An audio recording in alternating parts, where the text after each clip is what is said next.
నమస్తే, welcome to our channel. నేను సిరి. తెలంగాణలో బీఆర్ఎస్ పరిస్థితి ఏంటి? ఇంకా రోజు రోజుకి భూమిలోకి వెళ్ళిపోతుందా? అంటే ఇప్పుడు చూస్తుంటే గతంలో చూస్తే 7 ఎమ్మెల్యేలు అయితే కాంగ్రెస్ కండువాలు కప్పుకున్నారు. మొన్న చూసినట్టయితే 6 ఎమ్మెల్సీలు కాంగ్రెస్లో చేరి కాంగ్రెస్ కండువ కప్పుకున్నారు. ఇప్పుడు చూసినట్టయితే మరో 4 బీఆర్ఎస్ ఎమ్మెల్యేలు కాంగ్రెస్ కండువ కప్పుకోపోతున్నారంటూ వార్తలు వస్తున్నాయి. మరి ఇందులో ఎంతవరకు వాస్తవం ఉంది? మరి ఒకవేళ నిజంగానే ఈ ఎమ్మెల్యేలు కనుక కాంగ్రెస్లో చేరితే కేసీఆర్ గారి పరిస్థితి ఏంటి? బీఆర్ఎస్ పార్టీ పరిస్థితి ఏంటి? సో ఈ అంశాన్ని మనకు వివరించడానికి మనతో పాటు ఉన్నారు ప్రముఖ రాజకీయ విశ్లేషకులు కేవీవి ప్రసాద్ గారు. నమస్కారం సార్. నమస్తే అమ్మా. సార్, ఇప్పుడు చూస్తుంటే తెలంగాణలో బీఆర్ఎస్ పరిస్థితి ఇంకా రోజు రోజుకి ఏమంటారు లోపలికి వెళ్ళిపోతుంది, పాత్ర భూమిలోకి వెళ్ళిపోతుంది అని చెప్పేసి అనిపిస్తుంది. ఎందుకంటే మొన్న చూసినట్టయితే 7 ఎమ్మెల్యేలు, నిన్న చూసినట్టయితే 6 ఎమ్మెల్సీలు, ఇప్పుడు చూస్తే మరో 4 ఎమ్మెల్యేల పేర్లు అయితే బయటకు వస్తున్నాయి. సో మరి ఏంటి ఇక అసలు కేసీఆర్ పరిస్థితి ఏంటి? బీఆర్ఎస్ పార్టీ అసలు ఉనికి అనేది ఉంటుందా తెలంగాణలో? ఉండదు అసలు? ఇప్పుడు ఒకటమ్మా, ఇప్పుడు ఇదంతా కూడా ఏంటంటే స్వయంకృతప్రాదం. ఏదైతే కేసీఆర్ ఆ రోజున ఆపరేషన్ ఆకర్ష్ పేరిట ఇటు టీడీపీ కానీ, ఇటు కాంగ్రెస్ కానీ, ఇటు బీజేపీ వాళ్ళని, ఇటు ఇన్క్లూడింగ్ కమ్యూనిస్టులు కూడా తన వైపు తిప్పుకున్నాడు. సో అంటే తనకి అసలు ప్రతిపక్షమే ఉండకూడదు, టీఆర్ఎస్ తప్పించి వేరే పార్టీ యొక్క రిప్రజెంటేషనే ఉండకూడదు తెలంగాణలో అనే విధంగా అతను నిరంకుశత్వంగా ఒక నియంతలాగా ఏ విధంగా ప్రవర్తించాడు. సో ఏ విధంగా మిగతా పార్టీ వాళ్ళని మొత్తం తన వైపు తిప్పుకున్నాడో మనం చూసాం. సో అయినా సరే మొన్న జరిగిన ఎలక్షన్లో ప్రజలు 10 ఏళ్ళ తర్వాత పాత రోతనో లేకపోతే వీళ్ళ యొక్క ఆ నోటి దురుస్తనంతో, వీళ్ళ విపరీతమైన అవినీతి వలన, వీళ్ళ ఒంటెద్దు పోకడ వలన మొత్తం మీద ప్రజలకు మొహం మొత్తింది పక్కన పెట్టారు. పక్కన పెట్టిన తర్వాత కూడా బహుశా రేవంత్ రెడ్డి గారికి ఈ విధంగా బీఆర్ఎస్ వాళ్ళని తన వైపు తిప్పుకోవాలనో తీసుకోవాలనే ఆలోచన అయితే లేదు, మొన్నటి వరకు లేదు. కానీ వీళ్ళు వెనకాల చేస్తున్న కామెంట్లు, వీళ్ళు చేస్తున్న కొన్ని పనులు, సో ఏ విధంగా అయినా సరే కాంగ్రెస్ని గద్దె దించాలి, కాంగ్రెస్ని పడగొట్టాలి, కాంగ్రెస్ మనుషుల్ని ప్రలోభపెట్టి ఇటు బీజేపీతో కలిసి మళ్ళీ అధికారం రావాలని కొన్ని కుయుక్తులు పన్నుతూ, కొన్ని కుట్రలు పన్నుతూ కేసీఆర్ చేసిన కొన్ని విషయాలు కానీ, కొన్ని మాట్లాడిన మాటలు, తన నాయకుల దగ్గర మాట్లాడిన మాటలు, తొందరలో కాంగ్రెస్ పని అయిపోతుంది, కాంగ్రెస్ పడిపోద్ది అని చెప్పినవన్నీ కూడా బహుశా ఆయనకి ఆగ్రహానికి తెప్పించుంటాయి. ప్లస్ ఆయన కూడా పౌరుషాన్ని పెంచినాయి రేవంత్ గారికి కూడా. సో నీ పని ఇలా ఉంది కదా, అసలు నిన్ను నీ పార్టీని లేకుండా చేస్తే అసలు నువ్వు నన్ను ఏ విధంగా కింద గదిదించో, ఏ విధంగా కాంగ్రెస్ లేకుండా చేస్తావనే ఉద్దేశం బహుశా ఆయన కూడా రోషం వచ్చి, కోపం వచ్చి, సో ఆయన ఆపరేషన్ ఆకర్ష్ చాలా బలవంతంగా చేయడం మొదలుపెట్టారు. చాలా సక్సెస్ఫుల్గా కూడా చేస్తున్నారు. ఆల్రెడీ మీరు చూశారు, ఒక 6 ఎమ్మెల్సీలు వెళ్ళిపోయారు, 6 ఎమ్మెల్యేలు వెళ్ళిపోయారు. రీసెంట్గా ఇప్పుడు ఎవరైతే గద్వాల్ ఎమ్మెల్యే ఉన్నారో బండ్ల కృష్ణమోహన్ రెడ్డి, ఆయన ఎప్పుడో చేరవలసిన ఆయన, ఎప్పుడో మొగ్గు చూపాడు ఆయన. కానీ అక్కడ లోకల్గా ఉన్న ఒక నాయకుడు సరితా తిరుపతి అన్న ఆయన అలకపోయినందువలన దానికి కొంచెం ఆ ప్రక్రియ కొంచెం లేట్ అయింది. సో రేవంత్ రెడ్డి గారు కూడా తిరుపతి గారిని కూడా పిలిచి ఆయన కూడా సముదాయించి, సో ఆయనకి ఏదో కొంచెం తగ్గట్టుగా నీ గౌరవం ఎక్కడా తగ్గదు, నీకేదో నేను నామినేషన్ పదవో లేకపోతే ఏదో విధంగా నీకు నేను న్యాయం చేస్తానని చెప్పడంతో ఆయన అలకపానుకు వీడిన తర్వాత, ఆయన సాటిస్ఫైడ్ అయిన తర్వాత ఇమీడియట్గా కృష్ణమోహన్ రెడ్డి గారు కాంగ్రెస్లో చేరడం జరిగింది. ఇప్పుడు కాంగ్రెస్లో ఏమైంది, బీఆర్ఎస్ నుంచి వచ్చిన ఎమ్మెల్యేల సంఖ్య 7కు చేరింది, ప్లస్ ఎమ్మెల్సీస్ ఒక 6 మంది చేరారు. ఇది కాకుండా ఇప్పుడు రేపు రాబోయే జిహెచ్ఎంసీ ఎలక్షన్లకి ఇప్పటి నుంచే కూడా కాంగ్రెస్ సన్నిహితం అవుతున్నట్టుగా ఉంది. సో దానికి తగ్గట్టుగానే పావులు కదుపుతూ, సో ఇప్పుడు ఏదైతే గ్రేటర్ హైదరాబాద్ ఉందో, గ్రేటర్ హైదరాబాద్ ప్రాంతానికి సంబంధించిన బీఆర్ఎస్కి సంబంధించిన ఎమ్మెల్యేల మీద దృష్టి సారించారు. ఇప్పుడు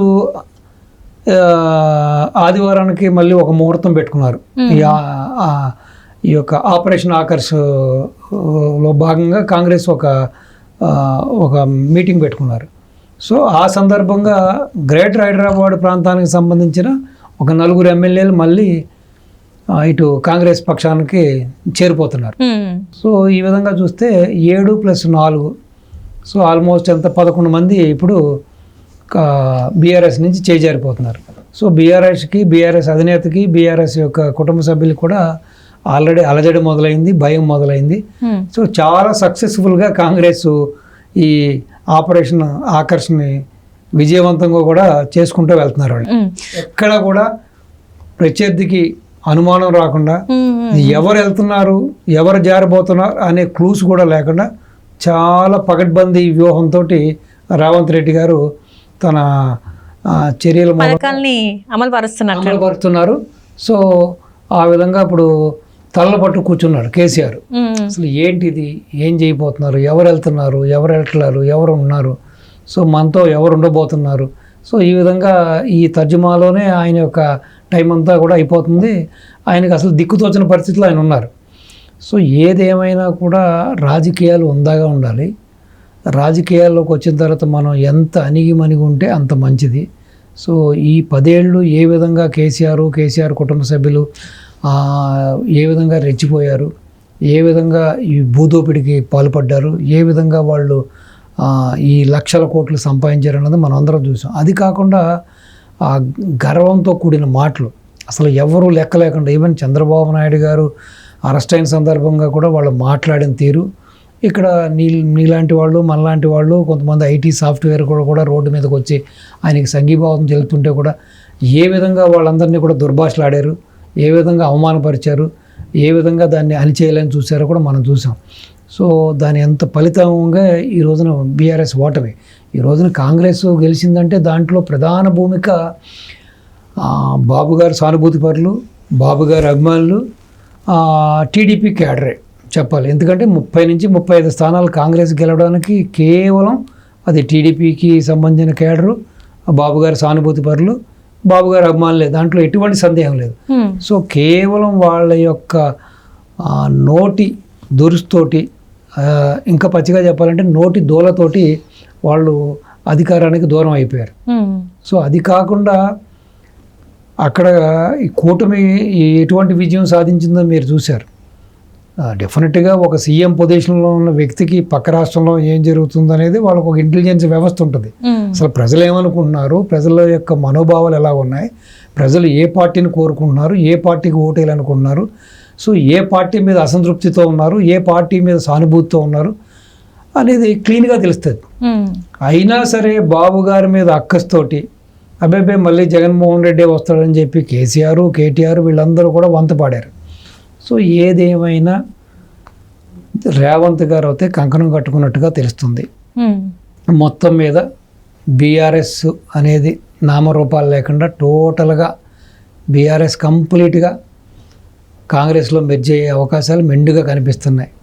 సో ఇక మీదట బీఆర్ఎస్కి బహుశా వాళ్ళ కుటుంబ సభ్యులు తప్పించి మిగతా వాళ్ళు ఎవరో కూడా మిగిలే పరిస్థితి కనపట్లేదు. సో ఇప్పటికైనా సరే సంస్థాగతంగా పార్టీని ఏ విధంగా బలపరుచుకుందాం, ఏ విధంగా కేడర్ని హక్కును చేర్చుకుందాం, ఈ చేజారిపోతున్న నాయకులను ఏ విధంగా నిలుపుదల చేసుకుందాం అనే దిశగా ఆలోచించకుండా ఇప్పటికి కూడా ఏదో అవాకులు చవాకులు మాట్లాడుతూ అర్థం పర్థం లేని మాటలు మాట్లాడుతూ కేసీఆర్ కాలక్షేపం చేస్తూ ఉన్నాడు. ఓ పక్కన చూస్తేనేమో కూతురేమో జైల్లో మగ్గిపోతుంది. ఆవిడకి రోజుకి ఎక్స్టెండ్ అవుతుంది కానీ పాపం ఆవిడకి ఏమీ బయటపడే మార్గాలు ఏం కనిపించట్లేదు. సో ఆవిడని ఎలా తీసుకురావాలో ఆలోచన లేదు.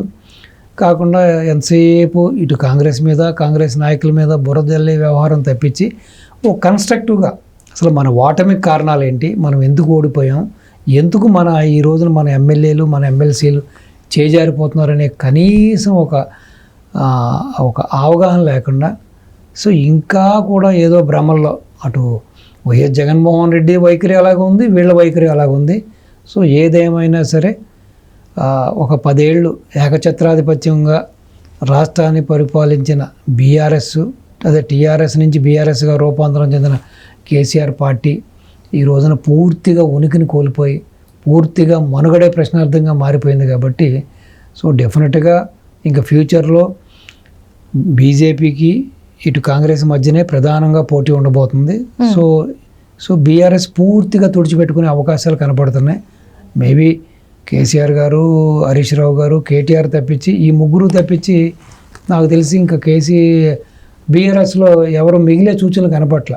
ఈ జోరు, ఈ వేగం చూస్తే, ఈ ఆకర్షణ చూస్తుంటే, రేవంత్ గారు దూకుడు చూస్తుంటే, సో డెఫినెట్గా బీఆర్ఎస్ ఈ త్రిమూర్తులు తప్పించి ఇంకా పార్టీలో ఎవరు మిగిలే ప్రసక్తే కనపట్లేదు. సో ఏదేమైనా కూడా చూద్దాం. 10 ఏళ్ళు ఒక ఉద్యమ రూపాంతరం చెంది ఇటు సెంటిమెంట్గా, ఎమోషనల్గా ఆ పార్టీని అధికారంలోకి తీసుకొచ్చిన కేసీఆర్ ఈ విధంగా ఇంత తొందరగా పార్టీ ఈ విధంగా తెరమరుగా అయిపోతుందంటే అది కేవలం వాళ్ళ యొక్క స్వయంకృత అపరాధం మాత్రమే. ఇప్పటికైనా ఆత్మవిమర్శ చేసుకుని క్షేత్రస్థాయిలో ఏం జరిగింది, మనం మళ్ళీ నిలదొక్కోవాలంటే ఏం చేయాలనే చర్యల వైపు దృష్టి పెడితే maybe there is a chance for them to stand in the ఆ బరిలో నిలబడడానికి ఒక ఛాన్స్ ఉంటుంది. లేదంటే పూర్తిగా కొన్ని లోకల్ పార్టీలు వస్తాయి పోతాయి, హాయరామ్ గయారామ్ అన్నట్టు కూడా. సో బీఆర్ఎస్ పరిస్థితి కూడా అదే విధంగా ఉండొచ్చు. Right sir, right. Thank you so much. నమస్తే అమ్మా.